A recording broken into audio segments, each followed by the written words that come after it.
नमस्कार मित्रांनो, अंडे फर्टाईल आहेत की नॉन फर्टाईल हे कसं ओळखायचं आणि 18 दिवसांनी अंड्यात पिल्लू तयार झालं आहे की नाही हे सोप्या पद्धतीनं आपण चेक करणार आहोत. आज घरच्या घरी आपण मोबाईलच्या टॉर्चच्या सहाय्याने बघणार आहोत. तर सर्वप्रथम आपण मोबाईलची टॉर्च ओपन करून त्यावर अंडं ठेवायचं. जर लाईट ट्रान्सफर झाली पूर्णपणे तर त्याच्यामध्ये जीव तयार झालेला नाही, ते खराब अंडे आहे. आणि अर्धवट लाईट ट्रान्सफर होत असेल, तुम्ही व्हिडिओमध्ये बघू शकता, तर त्यावेळेस समजायचं की अर्धवट पिल्लू तयार झालेलं आहे, पण ते वीक होणार आहे, म्हणजे ते जगणार नाही, तर ते पण आपलं अंडं खराब झालेलं आहे.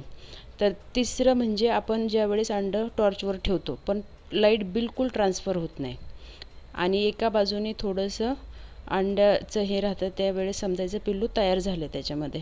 आणि पिल्लं बाहेर आल्यानंतर त्यांची पहिल्या वीकमध्ये कशी काळजी घ्यायची ते पण आपण पाहणार आहोत. सर्वात महत्त्वाचं म्हणजे पहिला वीक खूप महत्त्वाचा आहे. त्यांना सुरुवातीला स्वच्छ पाणी, एकदम व्यवस्थित ब्रूडिंग पाहिजे आणि हलका आहार म्हणजे स्टार्टर फीड द्यायचं.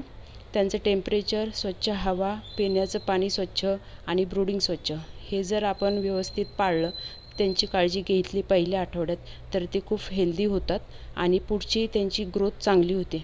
मित्रांनो, जर असेच तुम्हाला गावरान कुक्कुटपालनाविषयी माहिती हवी असेल तर आपल्या MS ऑर्गॅनिक चॅनलला लाईक आणि सबस्क्राईब करा आणि आपण इतर शेतकरी मित्रांपर्यंत हा व्हिडिओ जास्तीत जास्त शेअर करा. धन्यवाद.